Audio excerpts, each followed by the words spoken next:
یا اللہ کا ورد اللہ تعالیٰ کے عظیم اسماء حسنہ میں سے ایک بابرکت اسم کا ذکر ہے جو ہر دعا کی قبولیت کی کنجی ہے۔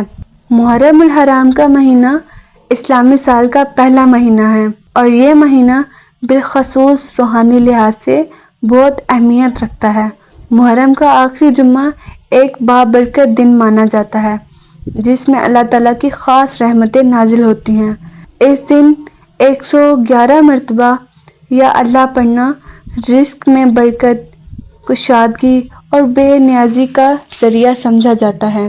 یا اللہ کا مطلب ہے اے اللہ، جو بندے کی مکمل عاجزی، محتاجی اور رب کی رحمت کی طلب کا اظہار ہے۔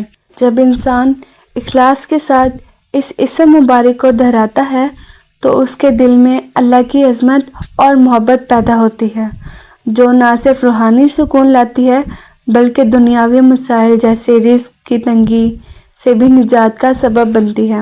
اللہ تعالیٰ خود قرآن مجید میں فرماتا ہے کہ مجھے پکارو، میں تمہاری دعا قبول کروں گا۔ روحانی شخصیات اور اولیاء کرام کا بھی یہی معمول رہا ہے کہ وہ اللہ کے اسماء مبارکہ کا ورد کرتے تھے تاکہ دل کو پاکیزگی اور زندگی کو آسانی میسر ہو۔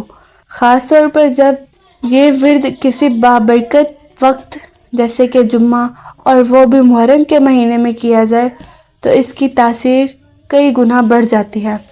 اگر کوئی بندہ سچے دل سے، یقین کے ساتھ اور مسلسل یا اللہ 111 مرتبہ پڑھنے کا معمول بنائے تو انشاءاللہ اسے رزق میں کمی کا سامنا نہیں ہوگا بلکہ اس کے لیے روزی کے دروازے کھل جاتے ہیں۔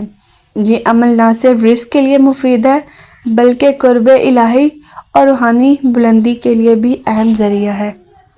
خیر و برکت اور بھلائی پانے کے لیے اگر آپ چاہتے ہو کہ آپ کے گھر میں، جان مال میں، کاروبار میں اور رزق میں بے انتہا برکت ہو تو ایسا عمل بیان کروں گی جو بندہ پڑھے گا اللہ پاک اس کو خیر اور بھلائی عطا فرمائے گا۔ حضور صلی اللہ علیہ وسلم کا ارشاد گرامی بیان کروں گی جس کا مفہوم کچھ یوں ہے کہ جو شخص اس وظیفے کو پڑھے گا اس پر 70 دروازے نقصان کے بند رہیں گے۔ سب سے چھوٹا دروازہ فکر و فاقہ کا ہے۔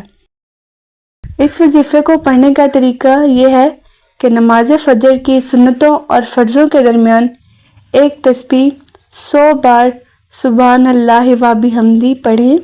یہ 100 بار اور اول آخر 11 بار درود شریف پڑھنا ہے۔ اگر کبھی دیر ہو جائے تو اس وظیفے کو نماز فجر کے بعد پڑھ لیں، انشاءاللہ برکت اور بھلائی، کامیابی آپ کو نصیب ہوگی۔ مال و دولت اور برکت کے لیے سورہ واقعہ کا وظیفہ۔ ایک روایت میں رسول صلی اللہ علیہ وسلم سے منقول ہے کہ جو شخص ہر رات سورہ واقعہ کے پڑھنے کا اہتمام کرے گا اور وہ فکر و فاقہ سے محفوظ رہے گا۔ اور اس کے روایت کے راوی حضرت ابن مسعود رضی اللہ عنہ اپنی صاحبزادیوں کو روزانہ اسی سورت کو پڑھنے کا حکم فرماتے تھے۔ البتہ کوئی مخصوص وقت حدیث میں منقول نہیں ہے۔ مغرب یا عشاء کے بعد جس وقت بھی سورہ واقعہ کی تلاوت کر لی جائے تو حدیث میں مذکورہ فضیلت حاصل ہو جائے گی۔ جو شخص ہر شب جمعہ سورہ واقعہ کی تلاوت کرے گا تو اللہ پاک اس کو دوست رکھتا ہے اور اسے لوگوں کا محبوب بنا دیتا ہے اور وہ دنیا میں ہرگز ناراضگی اور تکلیف نہیں دیکھتا اور فکر و فاقہ آفات سے دور، دنیا میں کوئی آفت اس پر نہیں آتی، دنیا میں ہرگز ناراضگی اور تکلیف نہیں دیکھتا اور فکر و فاقہ اور آفت، دنیا میں سے کوئی آفت اس پر نہیں آئے گی اور وہ امیر المومنین حضرت علی علیہ السلام کے رفقا میں شمار ہوگا۔ سورہ واقعہ قرآن مجید کے 27ویں پارے میں ہے اور یہ وظیفہ حدیث پاک سے اور بزرگان دین کا مجرب ہے، تو اس سے پرتاثیر وظیفہ برکت کے لیے دنیا میں اور کون سا ہو سکتا ہے۔ حضرت شاہ ولی محدث دہلوی رحمۃ اللہ علیہ نے اپنے والد محترم سے یہ عمل پایا ہے کہ جو بہت ہی مجرب ہے، بعد نماز مغرب یا عشاء سب سے پہلے ایک مرتبہ سورہ واقعہ شریف پڑھ لیا کرے اور اس کی برکتیں سمیٹے۔ اگر کوئی شخص نہیں چاہتا ہے کہ اس کو اچھی جگہ ملازمت مل جائے اور باعزہ روزی کا سامان پیدا ہو جائے تو اس کے لیے مندرجہ ذیل عمل بہت مجرب اور مفید ثابت ہوگا اللہ کے حکم سے۔ عمل یہ ہے کہ عشاء کی نماز کے بعد باوضو 11 بار درود شریف پڑھیں، اس کے بعد 575 بار حسبنا اللہ و نعم الوکیل پڑھیں، آخر میں 11 بار درود شریف پڑھ لیں، پھر باعزت ملازمت کی روزگار، اس کے بعد 575 بار حسبنا اللہ و نعم الوکیل پڑھیں، آخر میں 11 بار درود شریف پڑھ لیں، پھر باعزت ملازمت کی روزگار کی دعا کریں۔ انشاءاللہ بہترین جگہ ملازمت مل جائے گی اور غیبی اسباب مہیا ہوں گے۔ عزت کا مقام حاصل کرنے کے لیے یہ عمل بہت مفید ہے۔ اس عمل کی برکت سے دشمنوں کے شر سے حفاظت رہتی ہے، معاشرتی زندگی میں عزت کا مقام حاصل ہوگا۔ یہ حاجت روائی کی دعا ہے اور ایک مسلمان کے ساتھ دنیاوی اور آخری ہر پریشانی کا علاج ہے۔ ان وظائف کے حوالے سے تمام بہن بھائیوں کو اجازت ہے، توجہ اور دھیان سے روزانہ کی بنیاد پر ان کو پڑھنا ہے۔ ان میں سے جو وظیفہ اختیار کرنا چاہیں وہ آپ کی ثوابدید ہے، لیکن جو عمل کریں وہ رب کی رضا کے لیے کرنا ہے اور توجہ سے دھیان سے روزانہ کی بنیاد پر پابندی سے عمل کرنا ہے۔ آخر میں تمام بہن بھائیوں کے لیے دعا کریں کہ اللہ پاک سب کی پریشانیوں کو دور فرمائے۔ ساتھ نماز کا خاص خیال رکھنا ہے، نماز کے بغیر کوئی عمل آپ کے لیے فائدہ مند ثابت نہیں ہوگا۔ چند ہفتے بلا ناغہ یہ عمل جاری رکھیں، انشاءاللہ دن گزرتے جائیں گے اور آپ کے حالات بدلتے جائیں گے۔ یہ ایک ایسا غیبی عمل ہے جو آپ کو مخلوق سے بے نیاز کرے گا اور رزق آپ کے پیچھے چل پڑے گا، بیماری اور نحوست دور ہوگی، ناگہانی آفات اور بلا سے محفوظ رہیں گے، اللہ پاک غیب سے رزق عطا فرمائے گا۔ ان وظائف کو آپ نے روزانہ کے معمولات میں شامل رکھیں۔ پھر جو شخص استغفار کو اپنے اوپر لازم کر لے تو اللہ پاک اس کے واسطے تنگی سے نکلنے کا راستہ نکال دیتا ہے اور ہر غم اور پریشانی سے نجات دیتا ہے اور اسے ایسی جگہ سے رزق پہنچاتا ہے جہاں اس کا وہم و گمان بھی نہیں ہوتا۔ تو اللہ پاک سے دعا ہے کہ ان وظائف کو پڑھنے اور سمجھنے، عمل کرنے کی توفیق عطا فرمائے۔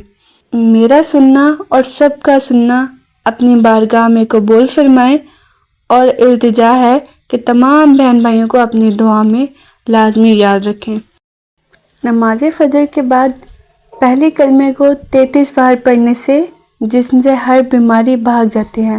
نماز فجر کے بعد پہلے کلمے یعنی لا الہ الا اللہ محمد رسول اللہ کو 33 بار پڑھنا روحانی، ذہنی اور جسمانی طور پر بے حد فائدہ مند عمل سمجھا جاتا ہے۔ اسلام میں اذکار اور دعاؤں کو روزمرہ زندگی کا حصہ بنانے کی تاکید کی گئی ہے، کیونکہ یہ اللہ تعالیٰ کی یاد دل میں تازہ رکھتی ہے اور بندے کو روحانی سکون عطا کرتے ہیں۔ فجر کے وقت کا ماحول پرسکون اور بابرکت ہوتا ہے اور اس وقت ذکر الہی کرنے سے دل کو اطمینان حاصل ہوتا ہے۔ جب انسان صبح کے وقت اپنے رب کا ذکر کرتا ہے تو اس کا دل نور سے بھر جاتا ہے اور جسم پر بھی اس کے مثبت اثرات مرتب ہوتے ہیں۔ روحانی لحاظ سے یہ ذکر انسان کو گناہوں سے پاک کرتا ہے اور نیکیوں کی طرف راغب کرتا ہے۔ طبی لحاظ سے بھی ذکر اور تسبیح ذہنی سکون کا باعث بنتے ہیں، جس سے بلڈ پریشر، دل کی دھڑکن اور دیگر بیماریاں میں کمی آ سکتی ہے۔ اگرچہ یہ بات ہے کہ ہر بیماری بھاگ جاتی ہے، سائنسی اعتبار سے ثبوت طلب ہو سکتے ہیں، لیکن ایمان، ذکر اور پاکیزہ معاملات انسان کے جسمانی اور روحانی صحت کے لیے یقینی طور پر مفید ہوتے ہیں۔ نماز عصر کے بعد پہلے کلمے یعنی لا الہ الا اللہ محمد رسول اللہ کو 3 مرتبہ پڑھنے کی روحانی افادیت بہت زیادہ بیان کی جاتی ہے۔ اسلامی تعلیمات کے مطابق اللہ تعالیٰ کا ذکر بندے کے لیے نہ صرف ثواب کا ذریعہ ہے بلکہ روح، ذہن اور جسم کے لیے شفا اور سکون بھی ہے۔ عصر کا وقت دن کے اختتام کی طرف بڑھتا ہے، اور اس وقت انسان اکثر تھکن، الجھن یا فکری دباؤ کا شکار ہوتا ہے۔ اس وقت اگر بندہ اپنے رب کو یاد کرے اور خاص طور پر توحید اور رسالت کی اقرار یعنی پہلے کلمے کو 3 بار اخلاص کے ساتھ پڑھے تو وہ روحانی طاقت حاصل کرتا ہے جو اندرونی سکون اور ذہنی راحت عطا کرتی ہے۔ روحانی لحاظ سے پہلا کلمہ دل کو نور سے بھر دیتا ہے۔ یہ ایمان کی تجدید کا ذریعہ ہے اور بندے کو شیطان کے وسوسے سے، منفی خیالات اور روحانی بیماریوں سے محفوظ رکھتا ہے۔ جسمانی لحاظ سے بھی ذکر الہی کرنے سے انسان کے دل، دماغ کو سکون ملتا ہے، جو بہت سی جسمانی بیماریوں مثلاً ہائی بلڈ پریشر، ذہنی دباؤ، بے چینی اور نیند کی کمی جیسے امراض کے علاج میں مددگار ثابت ہوتا ہے۔ لہٰذا سر کے بعد 3 مرتبہ پہلا کلمہ پڑھنا روحانی شفا، ذہنی سکون اور جسمانی طاقت کا باعث بن سکتا ہے۔